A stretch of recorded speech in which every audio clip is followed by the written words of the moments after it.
bawat paglalakbay, sa bawat karanasan at sa bawat pihit ng aming kamera, focus lang mga kabisig dahil hatid naman namin ay saya at excitement. Pinoy in Focus.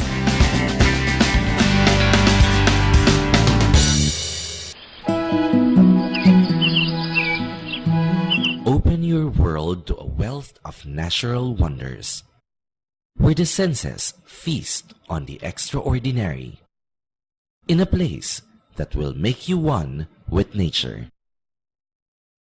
Welcome to Bakakay, a place where the best of nature unfolds.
Naman ang hindi mabibighani sa ganda ng probinsya ng Albay, the home of the magnificent and nearly perfect cone Mayon Volcano. Though 14-hour drive by land and roughly an hour away by plane, the iconic volcano of Albayonons is a perfect postcard wonder. Maliban sa Mayon, local and foreign tourists also strike a pose at the Cagsawa Ruins, the 18th century Franciscan church that was submerged by lava due to the eruption of Mayon Volcano in 1814. These two magnificent postcard wonders were both hailed as top tourist destinations in Bicol region by the National Museum of the Philippines and the International Tourism Board based in Berlin, Germany. But wait, there's more! Dahil nga it's more fun in the Philippines, hindi lamang Mayon at Cagsawa ang ngayon sumisikat sa Albay. Your Pinoy in Focus has discovered and experienced the beauty of the municipality of Bakakay, one of the emerging tourist destinations in Albay and the true home of the renowned Nisibis Bay.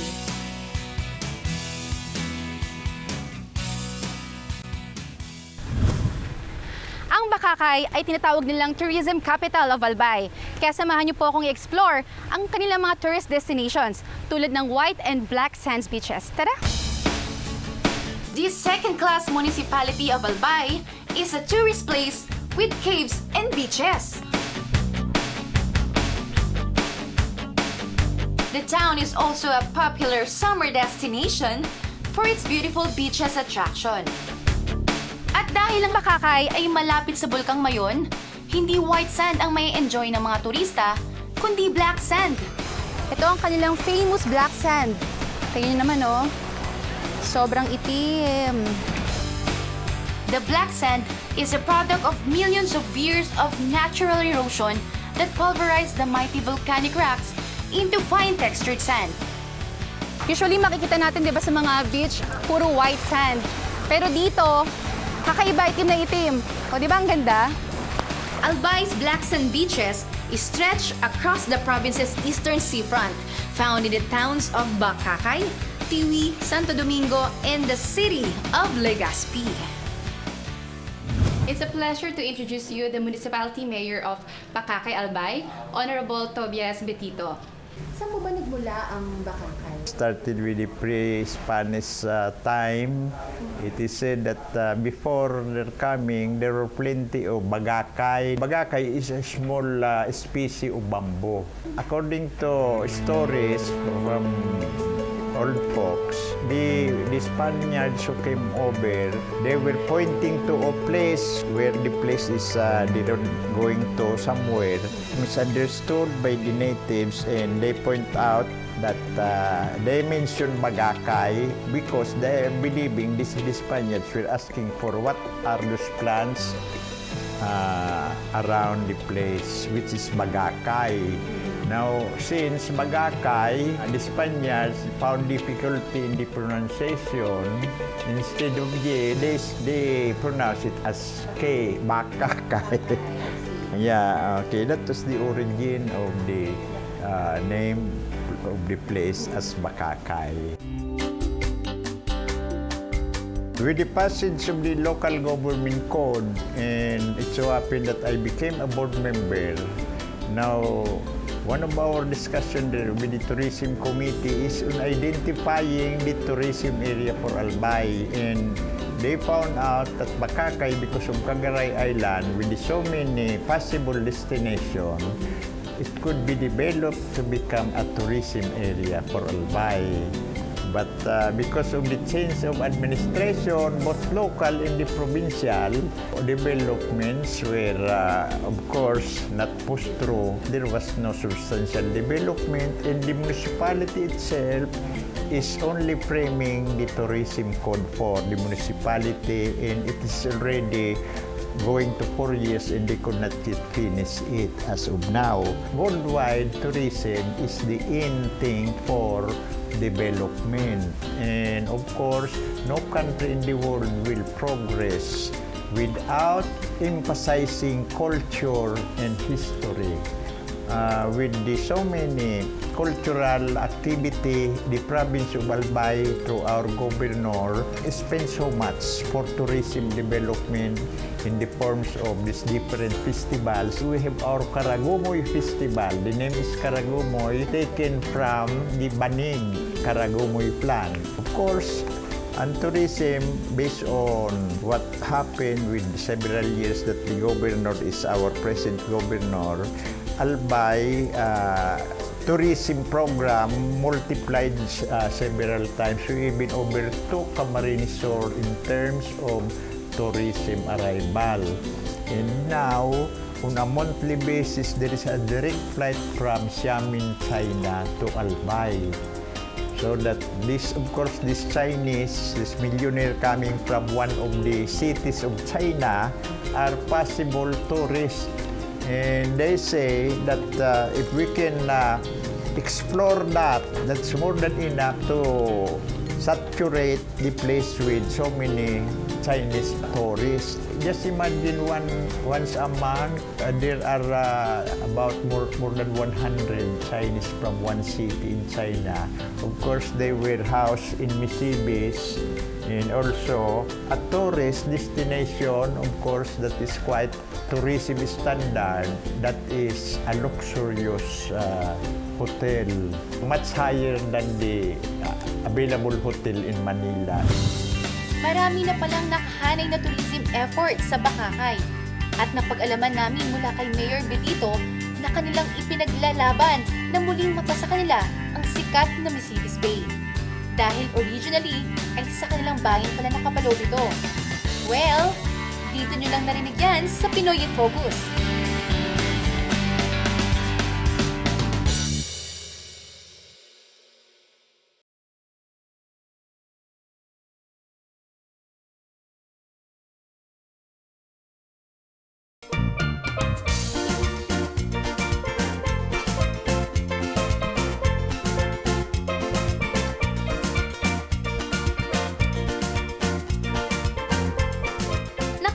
Diba? Pero bagong lahat, ito ang paraan ng pagluluto ng ilan sa mga authentic Bicol cuisines na aming hinanda.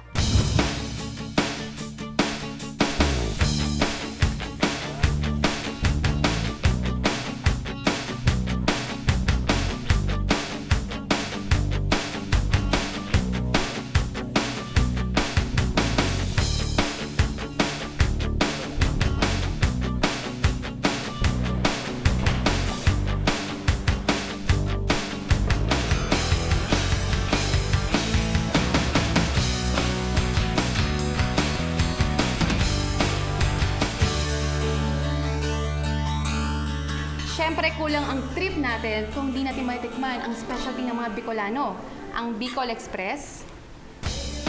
Tikman natin Ito yung mix ng siling labuyo, coconut milk, tsaka shrimp paste.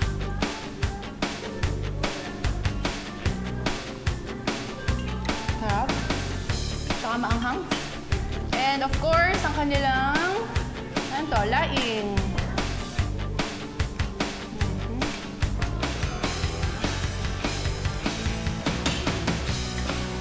Sarap. Kain mo na kami, Kabilang din sa mga paboritong pasyalan sa Bakakay ay ang kanilang mga antigong simbahan, nagkagandahang mga isla, at mga resorts where we can relax and ease our exhausted minds and well-being. Isa na rito ang Dorotea Resort and Spa na nag-imbita sa Pinoy in Focus para alamin ang mga amenities that they can offer sa kanilang valued guest. Kasama po natin ngayon ang owner ng Dorotea Resort and Spa, si Mr. Jose Doc Joey Betito. Magandang umaga po, sir. Magandang umaga po naman. Sir, how long you been operating this business? Actually, we started April 15. That's our inauguration. And we operate every day, even though there's a brownout here in Albay. We are open 24 hours a day. Curious lang po, bakit po Dorotea ang ipinangalan nyo dito sa inyong resort? Because our lovely mother, caring mother is Dorotea. Oh, okay. She passed away in 1995. Ano po ba ang mga amenities dito sa inyong resort and spa? Actually, we have so many amenities. Our rooms very spacious, and we have a very clean environment, surrounded by trees and plants, and no pollution. At very peaceful. Kaya yung mga turista po dito, local and international, they like this place very much. And we have a very beautiful new pool with jacuzzi.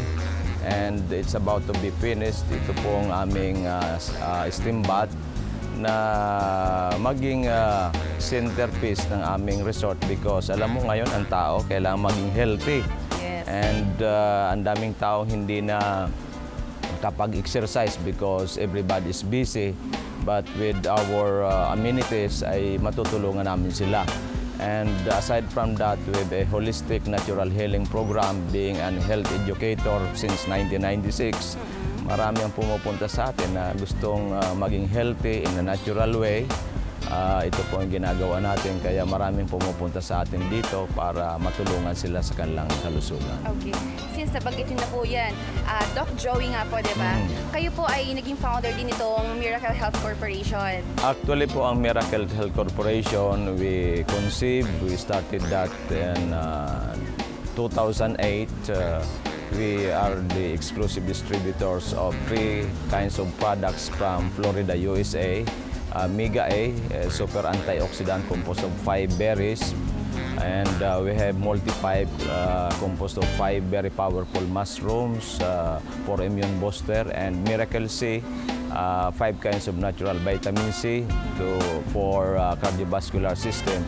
That's why those who take these products, they were amazed. That's why binansagan po itong Amazing Trio. So ito po it's a direct selling.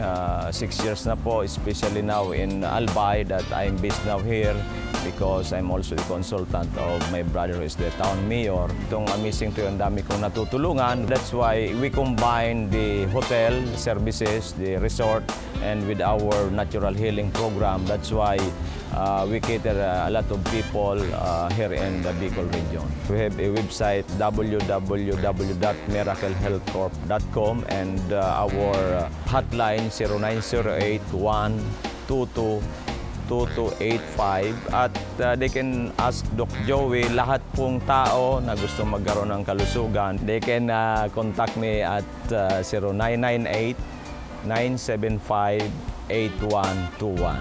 Okay. Last question po. Siyempre, marami nagtatanong, paano po ba naging successful si Mr. Jose Betito? My dictum is, do your best and leave the rest to God. Meaning, in the morning, kailangan mag-pray tayo. Then, pag-aralan natin anong gagawin natin throughout the day. And paggabi naman, magdasal ulit tayo, magpasalamat sa Panginoon Diyos na yung mga ginawa mo ay nagawa mo. At ito po ay parang i-glorify ang ating God at the same time para laging nating isipin na makatulong sa ating kapwa one way or the other. Kahit in a very, very little way as long as we can help our fellow men. That's the most important. Thank you po. Maraming salamat. Thank you so much also and God bless. God bless din po. Up next mga kabisig, aalamin natin ang pangunahing ikinabubuhay ng mga taga-Bakakay at iba pang paglilibangan doon. All of these and more when Pinoy in Focus returns.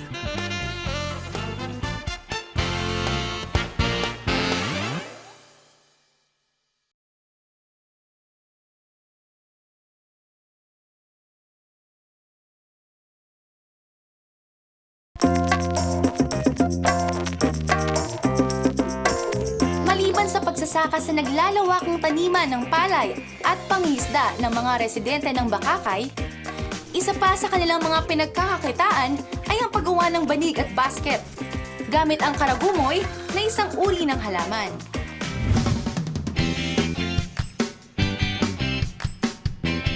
Papata sa atin nila ate, or manay, kung paano ginagawa. Sige, Ganito po, ano? ma'am. Pag sa basket po, ganito nag-start siya. Ipapakross mo lang siya.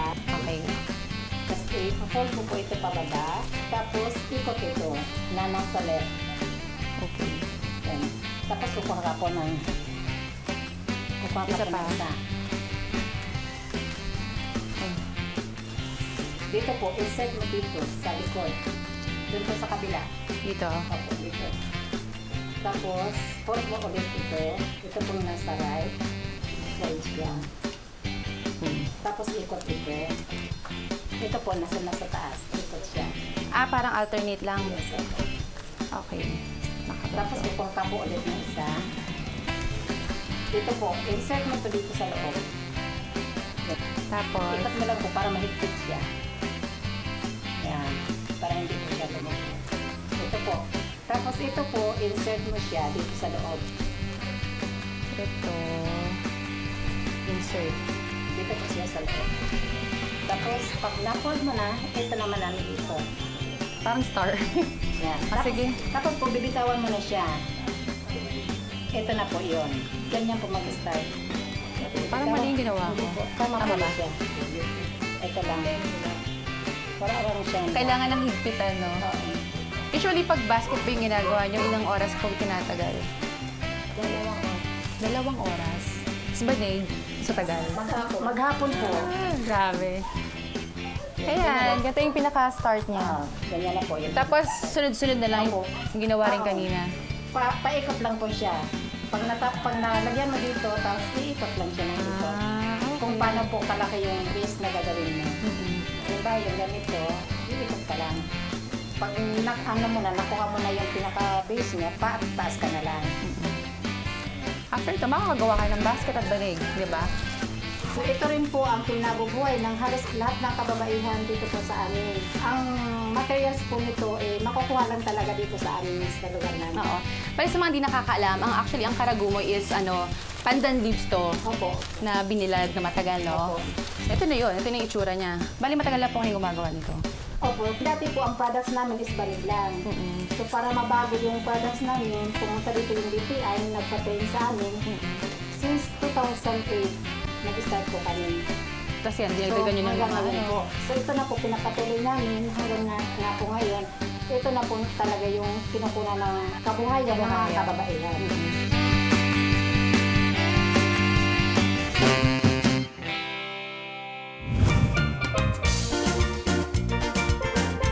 Ayan, kasama natin ngayon ang Assistant Tourism Officer ng Bakakay Albay, si Arvin Francis Bermundo. Good morning! Hi, good morning, Marge. Matanong ko lang, ano na ba yung mga activities ba na pwedeng gawin? Sa Eco Park, merong luge ride. Luge ride. So, Ah, parang sa Singapore, no? Tapos may wall climbing, then zip line. Cagaray Eco Park in Bakakay is the first ever ecological park in Bicol Region. Susuotan na ako ni Kuya ng safety gear. para mamaya mag-wall climbing tayo. Talaga bang safe talaga to, kuya?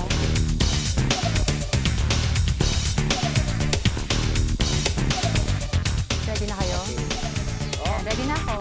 Game ka na? Uy, first time ko itong gagawin siya. Uy!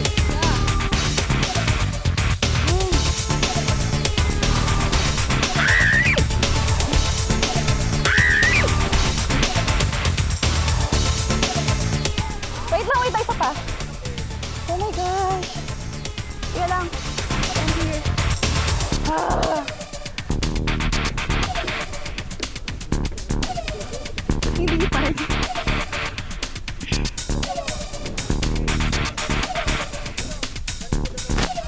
Oh my God. Oh my God.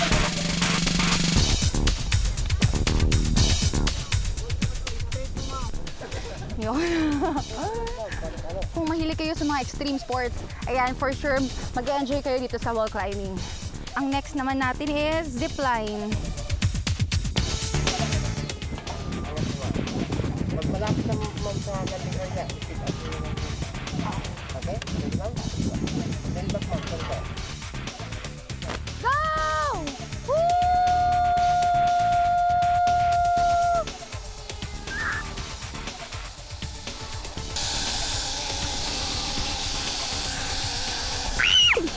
Oh, ito masarap. Enjoy. Ay. Ayan, tapos yung zipline. Dito nag-enjoy ako. Kanina medyo mahirap kasi yung katawan ko yung binubuhat ko dun eh. Paakyat pa. Pero syempre kung fit ka, pati kung alam mo yun, nag-workout ka, athletic ka, for sure madali lang sa'yo yung mga ganung extreme sports kasi kayang-kaya mong dalhin yung katawan mo. After ng wall climbing, then zipline, tapos ngayon naman itatry ko ang kanilang luge ride. So ganito daw yun. Pag brake, kailangan i-backward. Tapos kapag diretso lang, ito, yung gitna. Tapos left-right lang. So madali lang siya gamitin.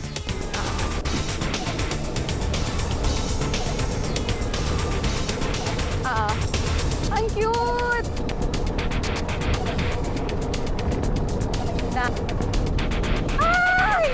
Another one-of-a-kind and thrilling escapade and adventure ang naranasan ko sa aking pagbisita sa Bakakay Albay.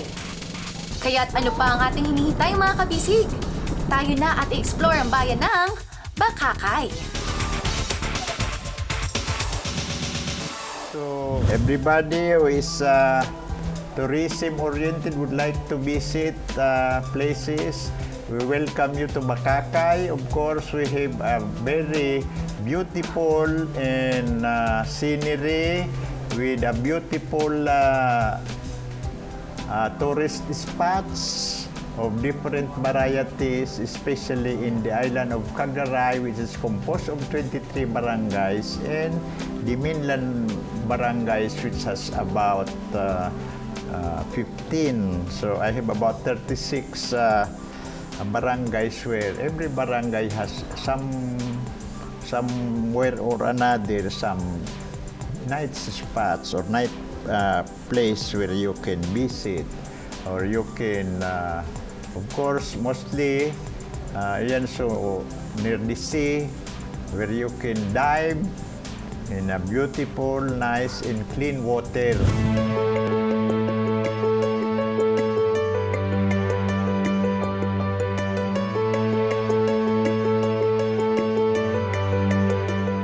Always, we see to it that our journey will be worthwhile and meaningful. Ito ay sa patuloy na pagtulong ng Sangguniang Masang Pilipino International Incorporated sa ating mga kapuspalad na kababayan.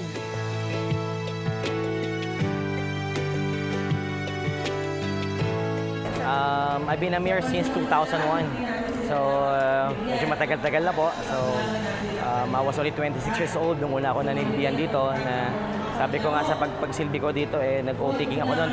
Nag-e-erap yung Mayon. So talagang ang bayan namin, talagang disaster-prone area. Pero sa tamagal-tagal naman, yung pag-prepare namin sa disaster nagbunga rin. Kasi right now, we're number 1 sa buong Pilipinas when it comes to disaster management. So, we are a Gawad Kalasag awardee for 2 consecutive years.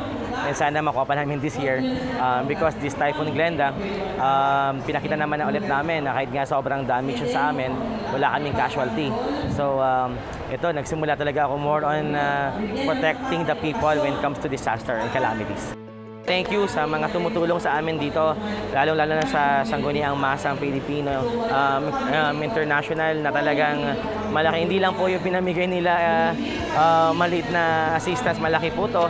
At hindi po siya yung pipitsugin na pamimigay. This is imported goods na talagang they deserve those family who are affected. Kailangan nila na talaga ng tulong. So, salamat at sa aking mga kababayan naman, sana po magdasal tayo na makaahon at makabangon tayo agad sa ating dinadaanan na krisis ngayon. Dito sa Bicol, talagang halos quarterly CIMEX na tinatawag yung simulation exercises. In preparation, kasi itong ang Bicol Region o Region 5 is talagang palaging visited by typhoon o other calamities. Mas lalong-lalo na nandito yung Mayon Volcano, dapat lang talagang prepared din ang Bicol Region. So far, ito pong relief distribution natin ngayon is malaking bagay po ito dito. So far, kung siguro naman po nakikita natin yung mga tao na talagang eager na sila. Sabi ko nga, kung pwede lang, huwag na natin patagalin kasi pumunta yan dito just for that. Talaga kasing kailangan nila. In a very short but meaningful ceremony, SMPII, headed by its founding chairman, Elpidio Tanaliga Jr., gave the residents of Bakakay their early gifts. With the help of the Philippine National Police and the local government of the said municipality. Ang dala po namin goods para sa inyo po ay mga imported po yan. Nanggaling po yan sa Dubai, sa pakikipagtulungan ng Philippine community in Dubai, na kung saan sama-sama po ang ating mga kababayan Pilipino doon upang makatulong sa mga kababayan natin, lalo higit yung mga nasalanta ng kalamidad. Sa muli, maraming salamat po and God bless to all of you. Mabuhay po tayong lahat bilang Pilipino. Gaya ng inaasahan, ay masayang-masaya ang mga residente sa tulong na kanilang natanggap mula sa SMPII.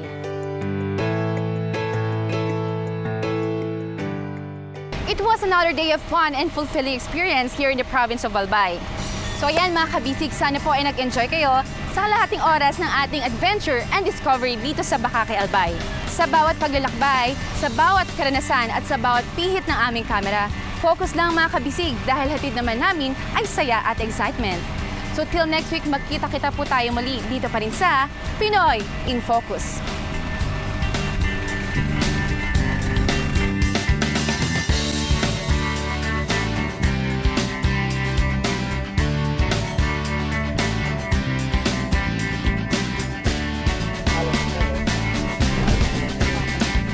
Nanginginig ako. Kaya naman eh. First time, ma'am? First time ko to.